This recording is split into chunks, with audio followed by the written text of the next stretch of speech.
Hey witches! In this episode, broadly, we talk about PTSD as a diagnosis, different types of trauma, and specific symptoms of stress, depression, and anxiety. Of particular note are discussions around child abuse, neglect, parental death, nightmares, and flashbacks.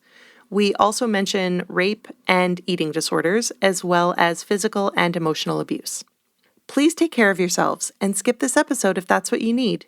And feel free to check out some helpful resources of support from our guest Addie that you can find in the episode notes.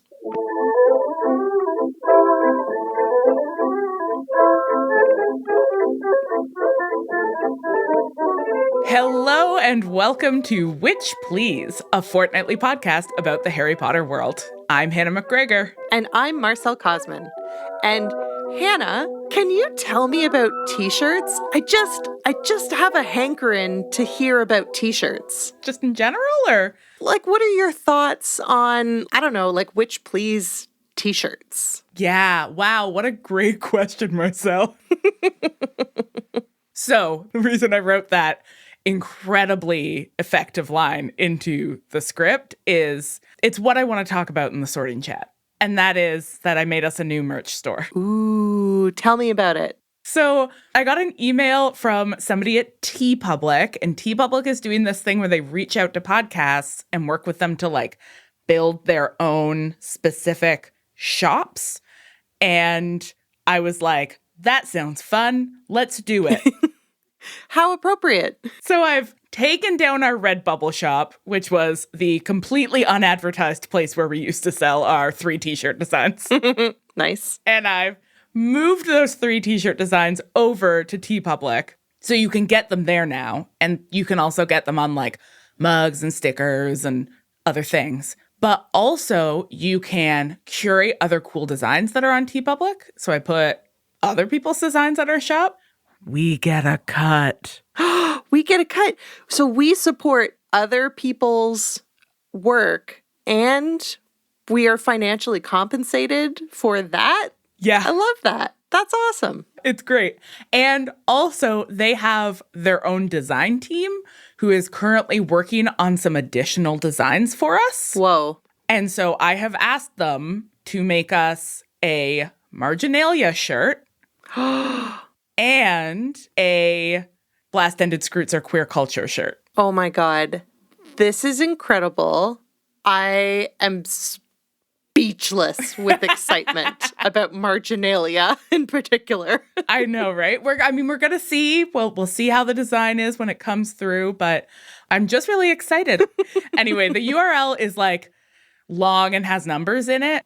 And so what I'm going to say is that the link is on our social media and in the episode show notes and on our website, ohwitchplease.ca.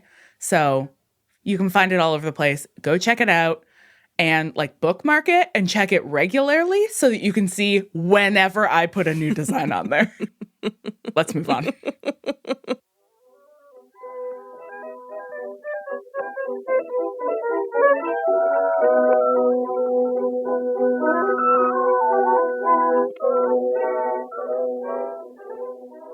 We have a wonderful guest joining us today, but before we bring them on, let's make sure we've covered our bases in revision. Great plan, Hannah. I love it. Way back in season 1, episode 5, we had friend of the podcast, Dr. Lucia Lorenzi, on to talk with us about trauma. She introduced us to trauma theory as a way of thinking about narrative. We looked at the many forms of trauma that characters experience, from Harry's life with the Dursleys to the ongoing impact of the very recent war on the adults at Hogwarts. And then Lucia gave us some tools for thinking about them. She introduced us to some key ideas around how trauma and narrative intersect, including a focus on gaps, inconsistencies, and unreliable narration as sites where trauma lives. And that is straight out of the episode summary because I can barely remember what I had for breakfast, let alone a conversation we had 1 full calendar year ago. And you know why that is, Marcel? Why? It's because my brain has been simmering in a slow bath of trauma for over 1.5 years, and it literally doesn't work the way it used to. Oh, How unfortunate that you and your province haven't gone back to normal like me and mine. Just kidding. That's not how trauma works. It's also not how pandemics work. Funny that. Funny that. Okay, so this is all really interesting because I feel like Harry Potter and the Order of the Phoenix also points to a lot of the ways that trauma impacts how people think and behave and like process new information and stuff. Like Mrs. Weasley's reaction to the boggart, or Snape's pretty legit anger when Harry sees his memories in the pensive, or how damn angry Harry is for most of this book. Honestly, I feel like there's whole passages where Rowling just put the caps lock on and went for it. Just hit it and go. Just so much shouting. And then we've got all of these other, like, the introduction of the idea that you can only see thestrals if you've seen somebody die, the revelations about Neville and his parents, like, Totally. all of this new stuff is happening in this book. And what I think is really interesting about the Order of the Phoenix from the perspective of trauma is that in book 1, we mostly had to focus on how trauma is being like sublimated, how it appears as gap and silence, because the text itself didn't seem to have any space for the reality of that trauma. Right. So we had to sort of piece through and be like, what might be under the surface here? But this book has a lot of space for trauma. Yeah. Yeah, like the characters don't. Like in the world of Harry Potter, I don't think we are seeing people dealing with mental health very well. Certainly not in any kind of like organized fashion. Certainly not. But the book itself, like the number of pages that are committed to actually playing out the degree to which these characters are themselves deeply traumatized is, I think, higher than any previous book we've looked at. Oh, for sure. Yeah, I would agree with that 100%. Yeah. I wonder then if it would be useful for us to think about what trauma actually looks like as a diagnosis. If only we knew a psychologist that we could talk to. Wow, Marcel, what a coincidence. Do we? You want to meet our guest? I do. I really do.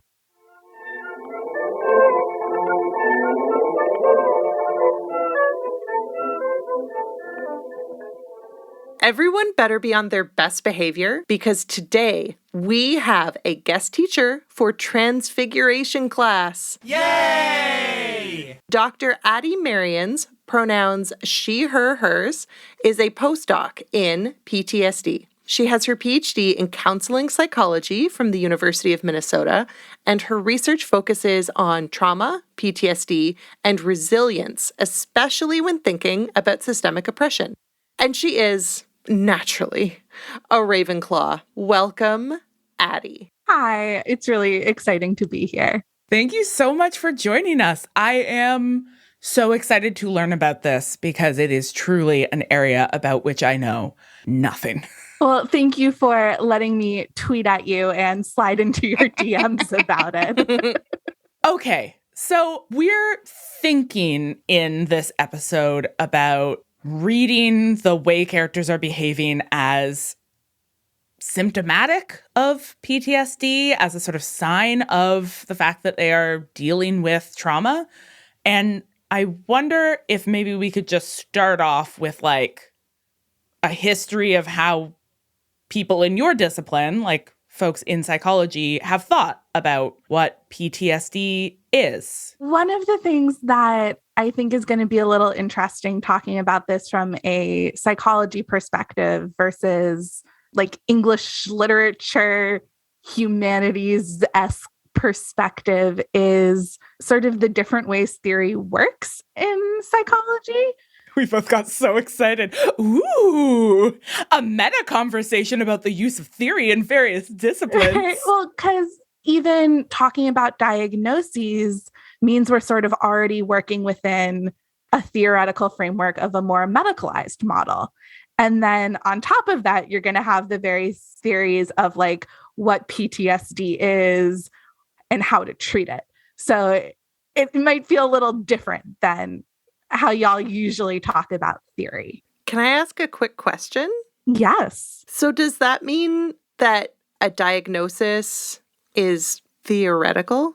Yes. Holy shitballs. Wow. So when I took my psychopathology class, which was basically like, what are diagnoses? One of the real focuses was on how a lot of them are arbitrary. So as we talk about PTSD, yes, there's a research grounding for everything. But when it comes to it, it's like, well, why do you need 2 from this criteria versus 1 from this? Or with depression, why do you need 5 out of the 9 criteria? That's where it sort of becomes arbitrary. And then you have some theories of counseling and therapy that step away from diagnoses entirely, except for the fact that you can't actually when you're doing clinical work because you have to bill insurance. And insurance doesn't like being like, this person just needs to talk.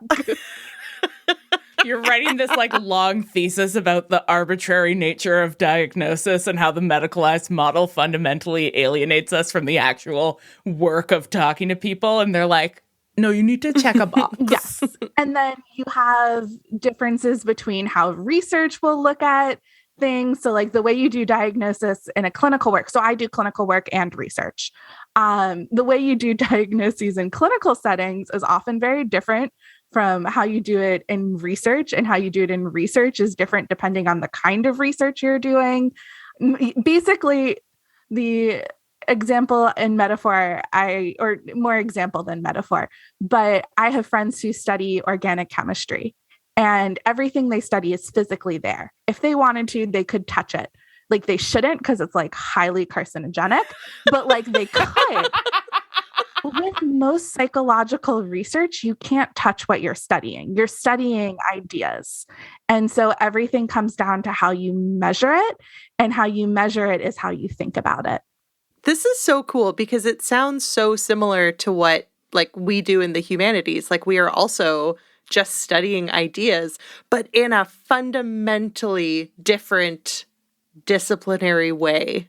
This is wild. I'm so excited. And psychology will like get really weird sometimes because it tries to be like a hard science, and then it's a social science or a soft science, and then it feels bad about itself. It's like there are like so many papers on like identity crises in psychology about like what the discipline even is. So we're not going to ask you to make your science harder, but we are going to ask you to keep doing this very exciting theorizing, because I love this thinking about how theory operates in different places. And it is instinctively unsettling for me to suggest diagnosing a fictional character. And at the same time, I think recognizing that things like PTSD are themselves theories that are based on the interpretation of observed characteristics reminds us that it is also a form of reading. And in that sense, it's interesting to think about a novel as an opportunity to like test out theories of how we read people's behavior. I was trying to reread the whole novel, and for like so long, which did not happen. I got through like 14 chapters, especially like the first 2 chapters. I was putting a sticky note every time I saw a PTSD symptom. And I was like, oh, A, I'm going to run out of sticky notes. And B, I'm tired. Then I just wrote little chapter summaries of all the PTSD symptoms. Incredible. So tell us a bit about PTSD. Where does this idea come from? What is it? How has our thinking about it changed over the years? Yeah, so PTSD is sometimes considered a newer diagnosis. It didn't really get introduced as PTSD until the DSM-3. So the DSM stands for Diagnostic and Statistical Manual of Mental Disorders, and it's put out by the American Psychiatric Association. So that's psychiatrists, not psychologists, but psychologists still use it. So that's where like PTSD, as we now call it, PTSD started. But if we look back in the history of psychology, we still see that people were thinking about how going through bad things does things to you. Mm-hmm.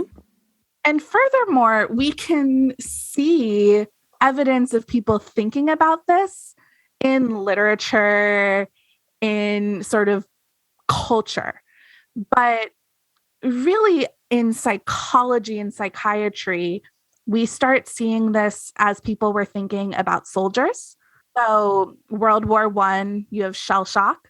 So people initially thought like, oh, people are behaving this way because they were exposed to intense artillery. And then later it was like, no, we think it's just like the stress of combat. I'm going to just interrupt with literature briefly. This is one of the interesting conversations about Virginia Woolf's Mrs. Dalloway, which is one of the characters in Mrs. Dalloway has shell shock. And part of the way people think about Mrs. Dalloway as part of the larger project of modernism is that it is attempting to find a literary form to articulate new theories of the mind, so that that's a sort of moment where people are starting to say like, oh, we're understanding new things about how our minds work and how they are impacted by external factors. And she was trying to like bring that into how she actually wrote from various characters' perspectives. Virginia Woolf, y'all. We did not cover that in AP Lit. I know that we don't need to defend the value and the importance of literature to our listeners, but this is a really great example of why things like literature and the study of literature over the years is really valuable, because all of a sudden you're like, we have this diagnosis. How long have people been thinking about this process? How long have people been thinking about this thing? Can I interrupt here really quickly on a very quick tangent, which is one of the most interesting articles we read in my psychopathology class was about whether eating disorders were culturally bound syndromes.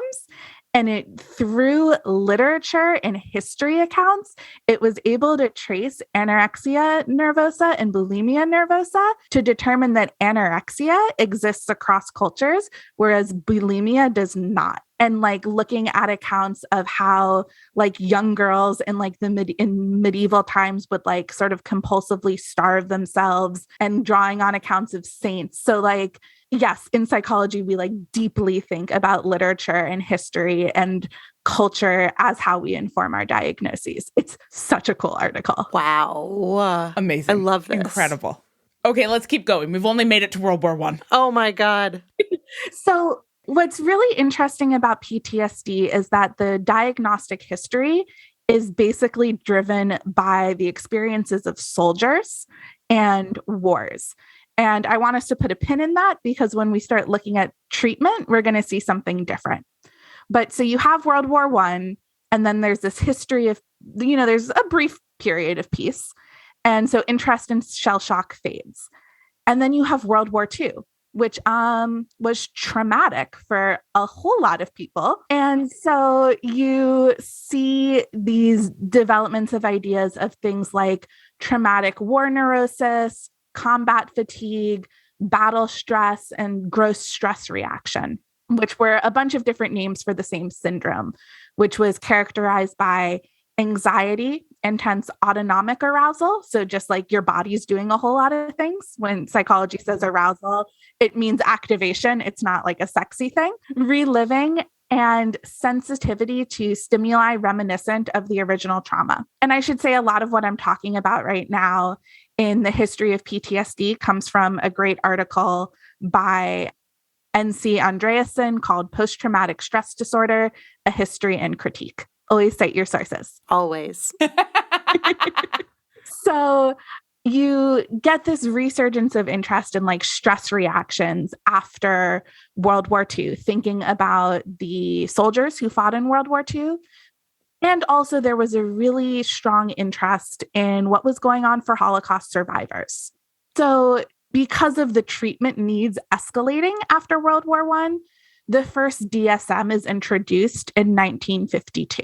It does not have PTSD, but what it does have is a diagnosis called gross stress reaction, which is a stress syndrome that is, and this is where the trauma is defined, that is a response to exceptional physical or mental stress, such as a natural catastrophe or battle, that occurs in people who are otherwise normal, and it must subside in days to weeks. Oh. Oh, I'm out because not otherwise normal and never subsiding. Yeah. And this is a really big contrast because in the current conceptualization of PTSD, symptoms have to last for at least a month. If it's less than a month, it's acute stress disorder. Okay. Why did that change? That's a good question. What we see is basically this fluctuation of interest in stress and trauma. So after the DSM-1 is written, there's this big period of peace where there aren't as many major wars. So the DSM-2 comes out, gross stress reactions just like gone. There's no explanation. Never mind. Everyone's fine. Yeah, they're like, we're fine. We're living in peace. There's no official diagnosis for stress disorders between 1968 and 1980. I'm sorry.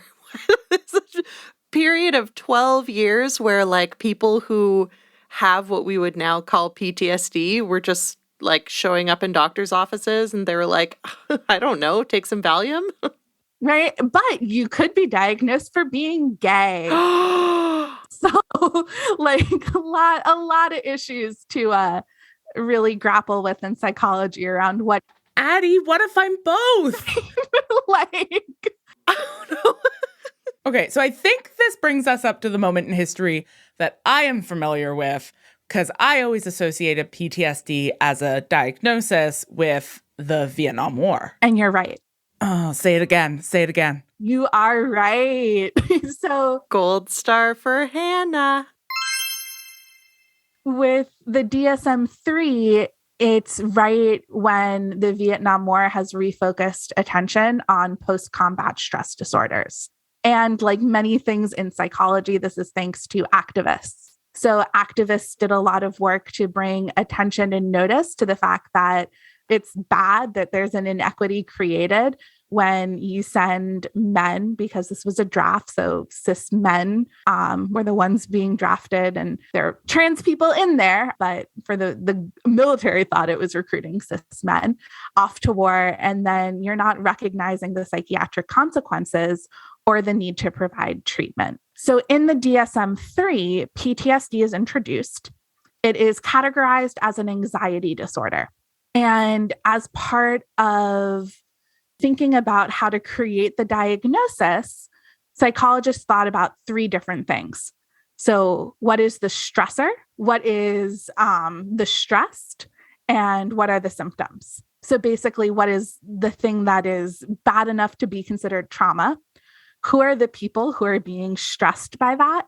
And then what are we going to consider symptoms? Can you give us an example? Like, can we put it into practice? So the way that the DSM-3 defined trauma was an event outside the range of the usual human experience that would be markedly distressing to almost anyone.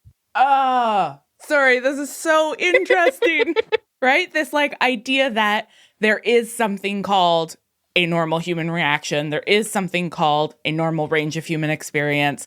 And that normal range of experiences, which is obviously, we know, like white supremacy and like cis heteropatriarchy and like all of these like profound ableism and capitalism, and like that is somehow supposed to be a collectively non-traumatizing experience. Exactly. And so I taught the psychology of stress and trauma one semester. And one of the things that you think about when you're teaching students what is trauma is like, what isn't trauma? And so something like saying, is it outside the range of usual human experience? If you look at statistics, rape is common. So does that mean it wouldn't count? I just have a really strong urge right now to go, boo. I don't know at who, I guess at like historical psychologists. Right. And in some ways, what's interesting is as we'll keep going, we'll see how the definition gets more and more specific. And sometimes specificity isn't necessarily better. So you have the stressor, right? So outside the range of usual experience, the person. So DSM-3 says there's no requirement of pre-existing normality. So it does recognize that there's some variance in vulnerability and resilience.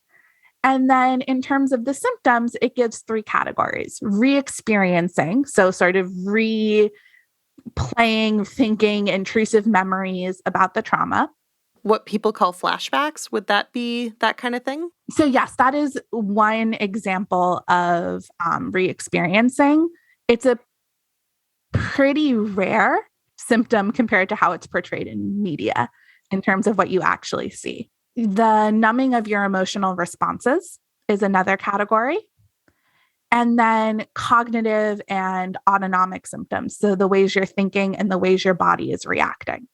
Oh, like how my brain is bad now. Hannah, your brain is not bad. I know, I joke. There's so much interesting stuff with brains and trauma and like how it affects your neurocircuitry and how it changes your thinking and how it changes how you are able to regulate your body's responses to anxiety. So you have DSM-3, and then people revise it because you're constantly sort of revising based on research around what's going on. And so the DSM-3 revised, what we see is people are broadening the definition of trauma. So this is both clinicians and researchers. So in the DSM-3R, the revised version, trauma is no longer so severe that it would produce symptoms in almost anyone. It's just like something that's really bad. The DSM-3R also emphasized the psychological nature of the stressor and minimized the physical components. So in terms of the symptoms. And it also expanded symptoms to have a stronger emphasis on dissociation and eliminated the acute form of the disorder. And this is where we start seeing the layers of theory come in, because dissociation is really considered a psychoanalytic, psychodynamic bend to symptoms. There are all these different ways of being a psychologist. So people coming from this one theoretical approach, sort of talking about the disorder and making it look more like how they think about mental health. Can I ask you to just quickly explain what dissociation is? It's a really hard question. Okay. Could you just describe it? Like, if I were dissociating right now, what would I be doing? You would sort of be checked out, but not like daydreaming. So now when we think about dissociation, we think about things like depersonalization. So feeling like you're not in your body, or that you're like seeing yourself outside of your body, out of body experience kind of thing. There's also what we call derealization, which is like feeling like the world isn't real, or like you're in a movie, like things, like sensations and sounds around you, like don't quite feel right. But dissociation is a very complicated, confusing thing. Okay. Let's get back to the DSM. Where are we at today in terms of how the DSM is talking about PTSD? So now we are on our 5th version. So we have the DSM-5. It came out in 2013. And there's been some really major changes to PTSD. So in the DSM-3 and 4, it's considered an anxiety disorder. In the DSM-5, it's considered part of the trauma and stressor-related disorders. So it's put in a whole new category, which has some really interesting theoretical considerations. Most diagnoses don't require an explanation of where they come from. PTSD does, which is the T, right? The traumatic. You put the T in PTSD. Yeah.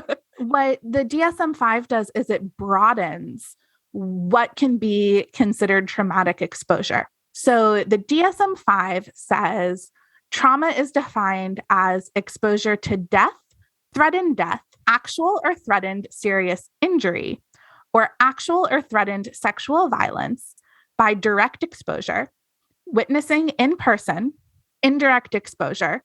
So learning that a close relative or close friend was exposed to trauma. And then if it's indirect, if the event involved actual or threatened death, it has to be violent or accidental, or repeated or extreme indirect exposure to aversive details of events in the course of your professional duties. So things like first responders, child protection workers, people who are like screening images of child sexual abuse material that gets circulated on the internet. It does not include indirect, non-professional, so not part of your work, media exposure. Does not include indirect, non-professional media exposure. So like just being a human in the world who like watches the news and it's terrible. Or not watching the towers fall on 9/11. Or to use a very recent example, just watching the video of George Floyd's death doesn't technically meet criteria for trauma DSM-5. Okay, so still some real shortcomings in thinking about how like systemic oppression operates here. Yeah. And when you think of death, threatened death, actual or threatened serious injury, and actual or threatened sexual violence, a gap is emotional abuse and psychological abuse. Oh my God, yeah. So in DSM-5, there are categories of symptoms. So you have intrusion symptoms, which are recurrent, involuntary, and intrusive distressing memories. So like if the things about the trauma just seem like they keep popping into your head and you can't control or stop it. Dreams. So it's not just nightmares, but if you're having recurrent dreams about the stressor or the trauma, that counts. Dissociative reactions. So this is flashbacks. I think sometimes we talk about flashbacks as like, it's like I'm watching it happen again. What we mean by flashbacks in like the DSM is if you are dissociated from the present and you think you are actually back there. So in the time of your trauma. So you are no longer in the present. You are in the past reacting as if you were in the moment of trauma. And then another symptom in this intrusive category is intense emotional activation when you are reminded of the trauma. Caps lock. Well, caps lock is actually going to be a little different, but and then intense physical activation. So when the intrusive memory comes, do you suddenly get really sad or angry? And does then your heart start to race? Do your palms get sweaty? Do you start to feel like you're going to throw up?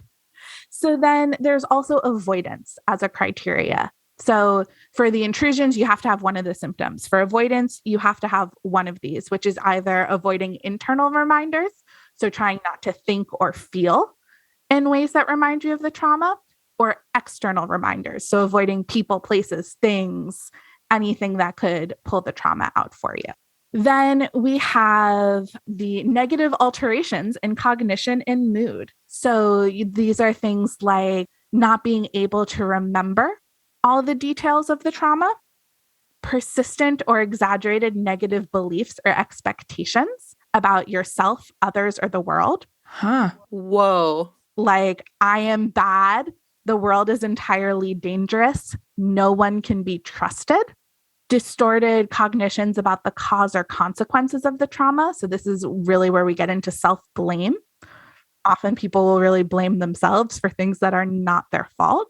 A persistent negative emotional state. So just like constantly being afraid or horrified or angry or feeling guilt or shame. Diminished interest or participation in things you used to enjoy. An inability to experience positive emotions. So suddenly feeling like it's a lot harder to feel happiness or love. And feeling detached or estranged from others. So like you just can't relate to people anymore. I just feel like this describes the majority of the people who I know and love. Is it just like where we're at in society? It's interesting because like I have a lot of people in my life who have been through trauma. I've been through trauma. And so like, yeah, there is a level of a lot of people have some of these things. I think what I've seen from doing PTSD therapy is like some people like PTSD is like a really real and painful and terrible experience for people. And so like diagnoses are hard because it's categorical, right? Yes or no. But we all have levels of symptoms, right? So like there are days where like if I did a quick screener, my like PTSD symptoms are higher than other days. And so thinking about this as more continuous in a spectrum can also be helpful. But again, like Sometimes you just need to be able to say, like, yes, this person has this thing. Mm-hmm. If these are things that we do have one more category of symptoms. Oh no. Okay. And this is the cap lock symptom category. It's alterations in arousal and reactivity. So number 1 is irritable behavior and angry outbursts. Oh, there we go. There's our caps lock. Harry. It's reckless and self-destructive behavior, hypervigilance, which I think is like, should just be called mad eye moody. Literally constant vigilance. Yeah. Mm-hmm. Exaggerated startle response, problems with concentration, and sleep disturbance. And then there's a bunch of other stuff. So symptoms have to persist for a month. It has to cause distress and impairment in your functioning, and you can't blame it on anything else. So those are the categories of PTSD and sort of the current psychological understanding.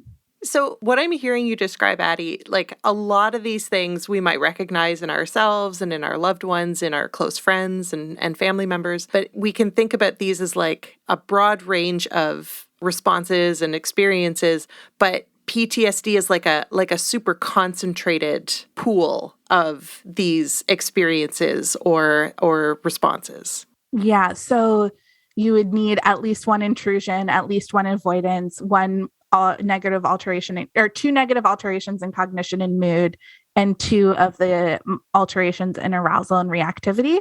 So like a lot of people might have like 1 or 2 of those, or even a little bit here or there, but to have all of them, it really stacks up and takes a real toll on people's lives and really can impact relationships, cause relational distress, cause work distress, cause a whole host of problems in life in ways that people deserve care for so that they don't have to experience that. Well, I think at this point, Addie, we have so much excellent material here to help us think through what the heck is happening in Harry Potter and the Order of the Phoenix. And in a lot of ways, I think maybe talking about Harry and the other characters like Umbridge might also help to crystallize some of these ideas that you've shared with us. So what do you say? Hannah, Addie, should we move on to the next segment? Let's do it. Let's do it. Awesome.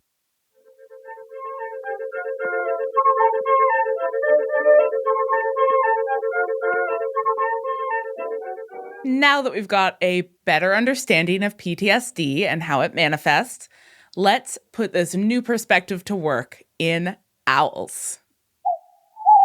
Okay, to start off, to sort of warm us up a bit, could you tell us a little bit more about those sticky notes? Like, just as you were reading through, like, what was popping out to you in those first few chapters that you were like, sticky, sticky, sticky, sticky? Yes. A lot of anger and irritability. So I think especially in the beginning of the book, Harry is caps locks Harry. He is yelling at everyone. And that kind of anger and irritability is pretty characteristic in people with PTSD. Yeah, the book even makes a point of making it clear that he, like, doesn't have control over it. That, like, because we're seeing things through Harry's perspective, we can see him, like, experiencing that anger, wanting to fight it, watching how it affects the people around him, knowing that it makes them scared of him, and still not being able to help himself. Yeah. I think we also see examples of avoidance. So Harry will start to think about Cedric and Cedric's death and then sort of immediately tell himself, no, don't think about that. Stop. That would be an example of avoidance of internal trauma cues, avoiding the memories, avoiding the feelings. He's having nightmares about Cedric, which Dudley then teases him about, right? By being like, is Cedric your boyfriend? And it's like, ooh, so like we know he's having nightmares frequently enough that other people are noticing and not doing anything about it. Not only not doing anything about it, but actively reinforcing the messaging he has clearly already gotten, which is that he should be ashamed of the fact that he has not, like, 100% gotten over what happened to him. Yes. And this is what can be really complicated about PTSD. It can make people feel like they are incompetent. Research shows that most of us will experience something that counts as a trauma. It's something like 80 to 90% of us will experience it. Oh my God. What is that? What is the life of that other 10% like? I know, right? Wow. Wow. Anyway. But of everyone who experiences trauma, maybe 10% go on to develop PTSD. And so there's a natural sort of extinction of symptoms that happens, which is why PTSD takes a month to diagnose. You want to see if the symptoms will sort of go away on their own or if you're going to need a little help. And so the book actually is very clear. It says, it's been 4 weeks since he got back to the Dursleys. I'm like, somebody checked the DSM out of the library to write this book. You know, which was like one of those things I was like, wow, that is really on the nose. Also, how short are their summer breaks? He only has a month off of school. Like, okay. So we're seeing avoidance. We can see how Harry thinks badly of himself, how he sort of has internalized things around it was his fault, that Cedric has died. It's because of his actions, which we would say, like, no, Harry, like the person responsible for killing Cedric is the one who shot him with the killing curse. But that's not something he's understanding about his experience. Yeah. Yeah, absolutely. The other moment before we get back to Hogwarts and really start to see Hogwarts' failed infrastructure in action is like, okay, so we've got Harry spending a month after this traumatic experience. Like, nobody talks to him about it, really. Nobody helps him process it. And then they just shove him back with the abusive family that he has been living with. So obviously, like, the worst possible environment in which to attempt to heal, because he is not allowed to talk about anything that happens to him at school while he is there. And he is actively bullied by people noticing his trauma experiences. So obviously not a great place to recover. But then he is rescued by the Order of the Phoenix. Like, they come in the night and they take him away to Grimmauld Place, and he is suddenly surrounded by adults who we are being encouraged to read as the good and safe adults in his life, right? Like Mr. and Mrs. Weasley, who actively take care of him, and Sirius Black, who is his godfather. And not only do none of them seem to do anything to help Harry. I mean, they try to protect him. You know, they do try to take better care of him, but they certainly don't, like, even offer him the opportunity to, like, talk about what happened. But I think that there is also a lot going on in Grimmauld Place that reminds us that these adult characters are, like, in their 30s. Like, they're our age. And they lived through a horrifying war in which so many, I mean, that moment where Mad-Eye Moody brings the picture and Harry's like, oh, you thought I would like this picture where I see everybody who died last time? You thought this was a cool picture that I would be into? Like, everybody, all of the adults are so clearly traumatized. And I think if that felt like subtext, it is made extremely text in the moment where Mrs. Weasley has that breakdown, seeing the boggart appear as all of her family members. Because, like, her brothers died in the last war. And I think what we also see in Grimmauld Place is a culture of PTSD symptoms, right? So we see this culture of avoidance where no one talks about Percy because it would feel bad and we have to avoid feeling bad. We see a culture of, like, intense hypervigilance, right? Of, like, intense security, this idea that, yes, the world is dangerous to the point where, like, all the food we eat here, we maybe should be testing for poison. Like, Mad-Eye is, like, constantly looking at his food before he eats it. We see a lot of these symptoms almost normalized, right? And even to your point, Hannah, around putting him back in the Dursleys, like, part of why that's so bad is because it forces avoidance. Avoidance is often what maintains PTSD symptoms because it prevents learning. So it prevents you from learning, oh, like it's okay to feel sad. That feeling's going to go away. It's okay to feel anxious. That feeling's going to go away. If you tell someone who's safe, like if Harry was able to tell someone, I can't stop thinking about Cedric's death and how it's my fault. And maybe someone would then say to him, Harry, like, I don't think that's your fault. Like then he's getting some evidence to disconfirm those thoughts he's having. So he's staying so stuck in all his symptoms. And then even the safe adults don't have the skills to combat those symptoms. And I suspect part of that is sort of a British cultural response as well. Like the stiff upper lip thing is genuinely a cultural norm in the UK of like, oh, we don't talk about it. We just never talk about it. We never, ever talk about things that happen. We just power through.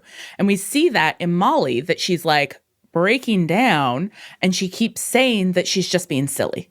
I'm just being silly. Like Molly, as I think the closest thing we have to somebody who is actively working to nurture the people around her, not only thinks that her own grief is silly and is like, you know, a bother and should be pushed aside and doesn't deserve to have space, but she also clearly thinks that the best thing she can do for these children who are unavoidably entangled in everything that is happening is to shield them from it. She wants them out of the room. And that she thinks her reactions are silly. If I were seeing her for like cognitive processing therapy, I might call that what we call a stuck point.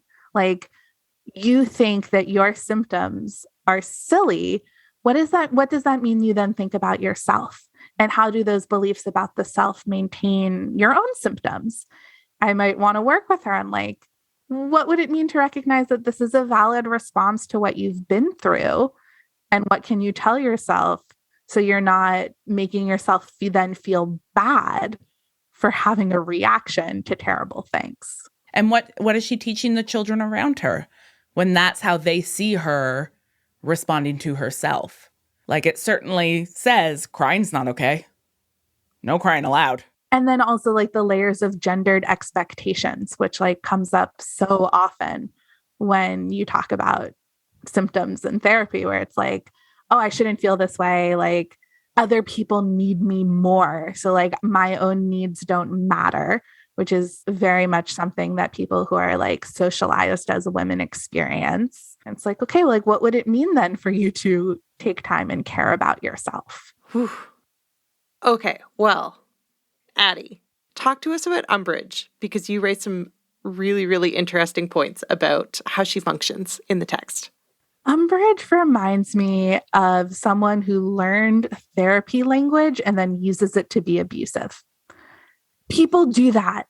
And I am specifically thinking about that first class where she's explaining to them why they don't need to learn how to do spells. Because on some level, what she is saying is, in this classroom, you are safe. You do not need to have to defend yourself in this classroom, right? She literally says to Harry, like, do you expect to be attacked here? And on some level, that is what you are doing when you're doing PTSD treatment. You're helping people relearn what safety is. The metaphor I use with clients is after experiencing trauma, we're like a smoke detector. And one of those sort of really sensitive ones where you put something in the toaster and it goes off. When you take a hot shower and it goes off because something unspeakably awful has happened. And now your body is trying to protect you from ever experiencing that again. So you're constantly being told like, this isn't safe. This isn't safe. Even when you might be safe, because your body's smoke detector doesn't want to miss the fire. And so you have to relearn what safety is. And so on some level, what she's saying is correct, right? Like he is sort of scare quotes, like safe in his classroom, right? Like this is not a space where he is going to be attacked by Voldemort. And yet it's not a safe space, right? And so it's this really complicated thing that I was reading, thinking about being like, wow, like there's a lot of language here that does have this sort of truth to it. But the way she's using it is despicable, right? Because she's not just saying, this is a place you are safe. She's not just saying it would be safe to go to a restaurant and not sit with your back to the wall. What she's saying is everything in the world is safe because that like Voldemort isn't back. And that's wrong. Yeah. She's saying the thing that has made you feel afraid in this otherwise safe environment is incorrect. Not like you're safe now, but like you are wrong to have ever been afraid. Exactly. And so what would it be like if they had like, I don't know, a professional development for all of the professors who could then work on establishing like, yes, like there are very dangerous things in the world. The probability of them happening in this classroom is low. So we can work towards safety here while preparing you for what could be dangerous in the world. I mean, let's look back at the one good professor we ever see, Lupin, who literally creates this environment of managed risk so that he can help his students practice responding to potentially traumatizing encounters and learning in an environment in which it actually is safe. And he can prove to them, you are actually safe here. If things get out of control, I am able to step in and intervene. And in that safe environment, they can practice so that when they do then have those real encounters, their nervous systems are more regulated and they're more able to actually respond. Like, he's actually teaching them. And you can't use skills if you don't practice them. In the therapy room, you are teaching people in an environment of safety, in an environment of like, not always relaxation, but probably less activation, how to use specific cognitive skills or behavioral skills so that when they are in the rest of their life outside the 1 hour of the week that they see you, when something happens and their symptoms kick up and they go into fight or flight, they are more able to use the skills, right? Because part of fight or flight is your prefrontal cortex shuts down. You can't make those same kinds of executive functioning decisions. So it needs to become more of a muscle memory. And so you need to practice in safety so you can use it when you are activated. And so we see Harry modeling Lupin's method of teaching, right? So the room of requirement is that safe space. Like the way that he's explaining to them about how Patronuses work, you know, he's like, in a real encounter with a Dementor, you will feel very different, but we're going to practice here and now so that you know what the process is. Yeah, so you can use it more effectively when it's going to be harder, right? That these are things that aren't going to be easy. So if you do it enough, it'll come to hand quicker than potentially maladaptive ways of coping in moments of crisis. Okay, I want to put a pin in Harry's maladaptive ways of coping with crisis because I think that is what gets us to like the climax of this book. But thinking about the ways you've been talking to Addie about like treatment that is based on sort of repeating things and practicing things and doing things over and over again, because doing things over and over again sort of changes how your brain processes them, makes me think about Umbridge's physical abuse of Harry and how focused it is on the repetition of a damaging belief about himself that she forces him to reiterate over and over again until it literally physically changes his body. Yeah. Which I think can, in some ways, we can think about what that would, how that mirrors childhood abuse and maltreatment. That when you are constantly told from a young age, you are bad, you deserve to be punished, there's something wrong with you, it sinks in, it leaves a mark. And she is doing that to him now too. Because I must not tell lies, sort of the underlying message there is like, you are bad. You do not deserve goodness. Like you are inherently unsavable. And how does that then impact how he thinks about himself, how he blames himself, how he immediately thinks he's the only one there in his defense and in the defense of those he loves, because when has anyone ever like helped him? I think it's amplified by Dumbledore's ignoring him throughout so much of the book. Can't deal with Dumbledore in this book. Like, I'm sorry, my dude. I know that you are like handling some complex situations, but you are a professional teacher, like a long-term professional teacher. You would think he would be even a scotch better. But also like a long-term professional teacher who has positioned himself as Harry's trusted source for information, for comfort, for support, for reassurance, and then just like, oh, it would be best if I just hung back. Like, what?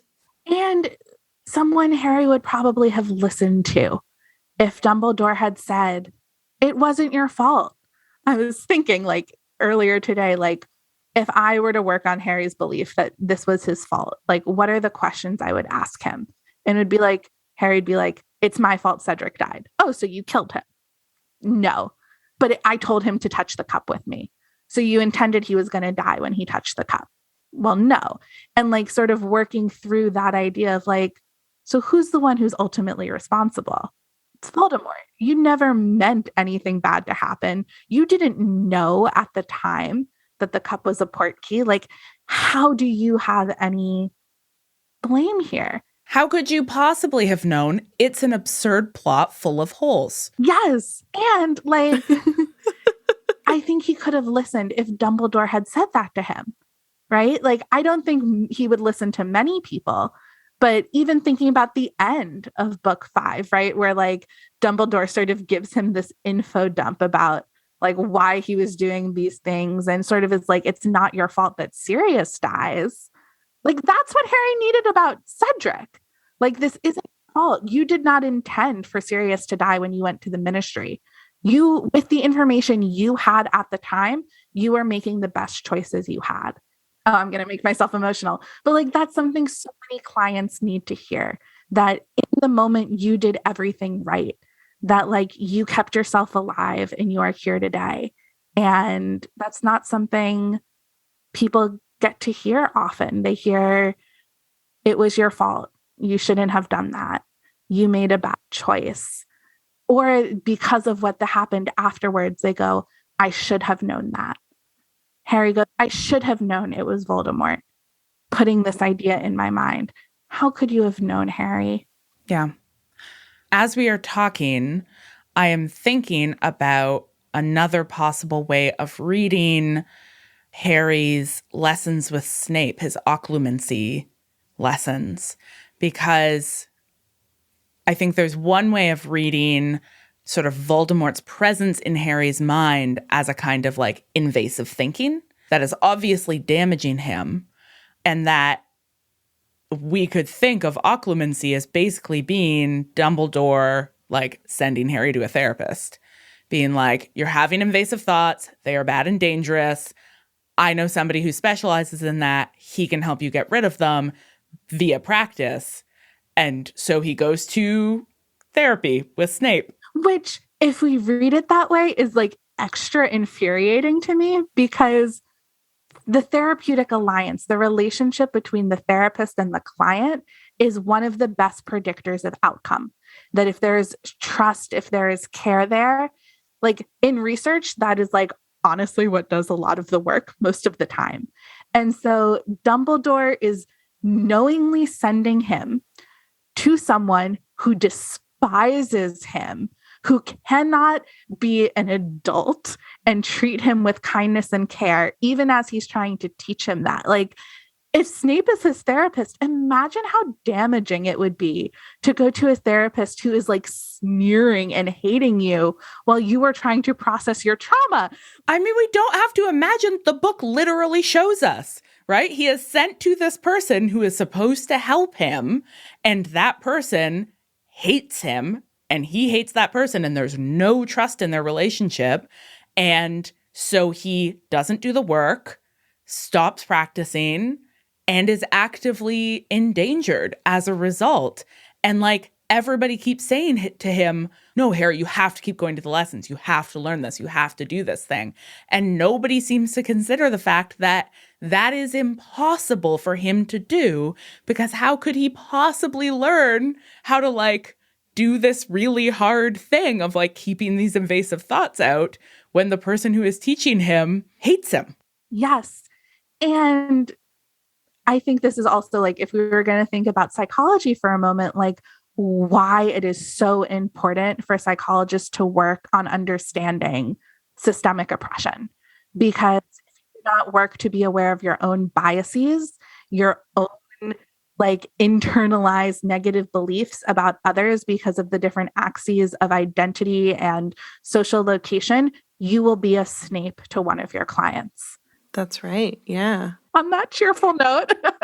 I have a question. I'm not sure if I'm remembering the book wrong. There's this part of me that seems to recall that once Voldemort starts practicing occlumency against Harry so that Harry can no longer invade Voldemort's dreams and thoughts and whatnot, that what we in our conversation are calling Harry's PTSD symptoms sort of lift. They seem to kind of disappear. Does the book then just like whip that away and be like, no, it was Voldemort the whole time? Does it like Scooby-Doo Voldemort? Rip the mask off PTSD and don't worry, it's not real. It was just an evil wizard. I think in some ways that reminds me of your episode Werewolves, a Metaphor, right? Where like, if you look at the metaphor a little deeper, it's like, oh, actually PTSD is caused by an evil dark wizard trying to control your mind. Like, right? If the intrusions go away, when Voldemort goes away, like, what is that actually saying, right? Because intrusions happen. It is not a personal failing. And with treatment, you can often reduce them and learn how to respond in the moment when that happens. But like being able to Scooby-Doo them away is actually some pretty toxic. Can I curse? Can I say bullshit? Yeah, please. Yes. Like some really toxic bullshit of like, you're not actually mentally ill. It's just the evil wizard. And like, that's gross. And the only treatment that Harry is offered is essentially blocking out. Yeah. Here's the good thing you can do is shut this out even more. Yeah. Very quickly, can I offer a spicy take on thestrals? Yes. Oh, yes. I have a thestral theory. There's been a whole lot of debate in fandom about like, why can Harry only start seeing the thestrals now? Like, didn't he see other people die? Like, what about Quirrell? What about his parents? And I think there is some significant textual evidence that... Oh, those are our magic words. That while he has experienced potentially traumatic events and witnessed death before this book, it is the death of Cedric that is what we would call the index trauma for his PTSD. That is the event that he is sort of, all of these symptoms are built upon. That he's not having intrusive symptoms in this book of his parents' death or of Quirrell. He's having it about Cedric. The dreams are rooted in Cedric. A lot of the self-blame is rooted in Cedric. And so I wonder, do the thestrals become visible because he has sort of exceeded his ability to cope with all of the trauma he has been through? Mm-hmm. And that would really help to explain Neville, because Neville is established as a character who can also see the thestrals. And then when we follow up, it was like an uncle or something. It's like great Uncle Alfie. And at the same time, what this book does narratively, right, is it gives us that right at the beginning, this like, oh, Neville has also experienced trauma. He's being aligned with Luna and Harry. And then later on, the book reveals what that trauma is. And it's not actually his great uncle's death. It's what happened to his parents, which is another thing that's like a really terrible trauma that Neville never talks about and nobody knows anything about because all anybody does is avoid. And when they are in that moment where like he has the opportunity to like talk with Harry and Hermione and Ron in front of his grandmother like chastises him for the way that he has been coping with his trauma. Instead of being like, oh, Neville, you can talk to your friends. She's like, I can't believe you wouldn't talk to your friends about this. Yeah. So there's the feminist theory of counseling, which says that like symptoms are coping strategies that no longer work. So it places the pathology in society rather than the individual. And I think that's what we see with so many of these characters, that they have been taught nothing and been given no support about how to deal with anything they've been through. So they have all these things they do that keep them somewhat held together with like duct tape and a prayer. And like, is it always effective or adaptive? Like, maybe not, but what else are they going to be doing? No one's giving them any better option. Yeah. And the closest I think that we get to an admission of that is that final scene with Dumbledore and Harry talking, where Harry is once more taking on this responsibility of like, I am the one who Voldemort tricked. I am the one who convinced everybody to go to the Ministry. I am the one who initiated this conflict. I am responsible for Sirius's death. And what we're seeing at work is like, well, or what we saw at work in Harry's reactions, like his decision to go to the Ministry, is Harry's coping strategy. Like, the way that he has figured out how to deal with this incredibly frightening situation that he's in is like, oh, actually, adults are not there for me. I can't go to or trust anyone. I can trust only myself. And Ron and Hermione, those are the only people he's ever had proof, like, are there for him. And so that's how he's going to react. And then, you know, that was his not great coping strategy. And Dumbledore does kind of say, like, it's not your fault that that was your shitty coping strategy. I have let you down.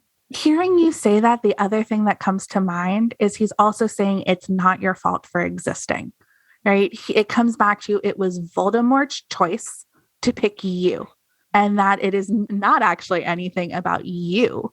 It is about Voldemort's decision. Oh, that's so important. That it wasn't him fated. It was that a terrible person chose to do something bad to him. Yeah. Which I think at the root of so many people's trauma is someone made a terrible choice to do something bad to you. Y'all, this book was so much sadder on a reread as an adult because it is a book about a bunch of children who desperately need somebody in their life to be like, hey now, you're not okay. You need help. Right? Like, let's get some group therapy at Hogwarts. Let's get any kind of like behavioral or mental health at Hogwarts. Like, and not only at Hogwarts, but also for all these adults. Like, it appears that being a wizard is traumatizing, which not surprising. It's if this is their educational institution. I have a sticky note in my copy of this book that says, "See the sharing place." And I was like, what's that? And I remembered there was I can't remember if it was This American Life or if it was Wiretap, or maybe it was both, but it was an episode where Jonathan Goldstein like goes to this organization called the Sharing Place, which is an organization in the US where children who have experienced like a trauma, a major loss or grief, like go to get support. Like, these children are able to learn how to like process their grief in healthy ways. And a big part of it is sharing with one another. And I'm just like, oh, this is what's missing. This, like, the Room of Requirement and Dumbledore's Army is like the closest thing that these children are going to get to sharing their grief with one another. And that by sharing and engaging in community, you can learn that you're not alone, that you're not to blame, that you are lovable, which are things that are often really interrupted by trauma. And that we see coming out of the sharing they do in the Room of Requirement when Harry says, no, I can't trust or rely or draw on anybody else. And his friends say, too bad, we're coming. Yeah.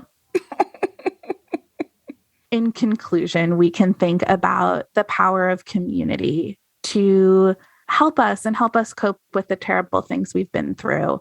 And I think the Harry Potter fandom, the Witch Please community, that we can, rely on each other for care and support, can be a really important takeaway, and a way for us to continue moving through this very difficult and challenging world. Well, thank you for being part of that community, Addie. Yeah, thank you so much. Thank you.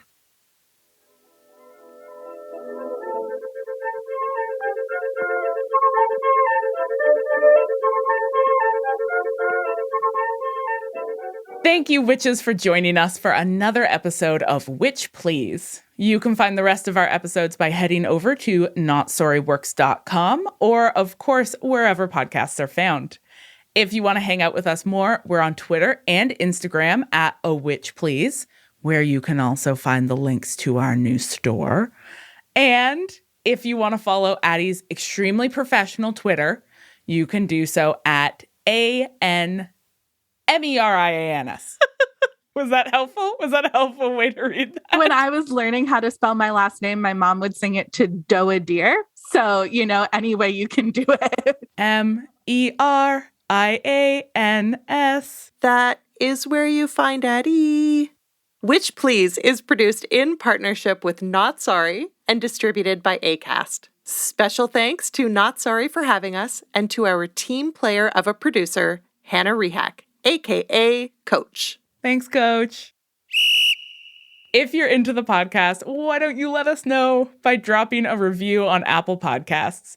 At the end of every episode, we'll shout out everyone who left us a 5-star review. 5 stars only, so not that person who recently left us a 2-star review. Rude. Not very kind. They're mad because there's too much feminism. So, you've got to review us if you want to hear Marcel conduct herself with the confidence of a mediocre white man as she attempts to read your usernames. Thanks this week to Leanne Gale, Team Stewart, The Ums, Daniel Allen 96, I Like Trees and Bees, Me Too. Oh, this is a tough one. Okay, I was looking at this one earlier and I was like, nobody in particular? No. Part nobodicular, no open office layouts, Chandler Swift, Sonnenblumenhex, and Collywally Doodle, which makes me think of Collywally Doodle all a day. Those are some good usernames. And while I'm at it, thank you to all of our wonderful Patreon supporters for making this show possible. We're recording this episode hard on the heels of a major boost in new patrons, and we just want to give you all a big Witch Please welcome. If you want to join the hollowed ranks and exercise the accompanying bragging rights, don't forget to head on over to patreon.com/awitchplease. We'll be back next episode to continue our discussion of Harry Potter and the Order of the Phoenix. But until then, Later, witches.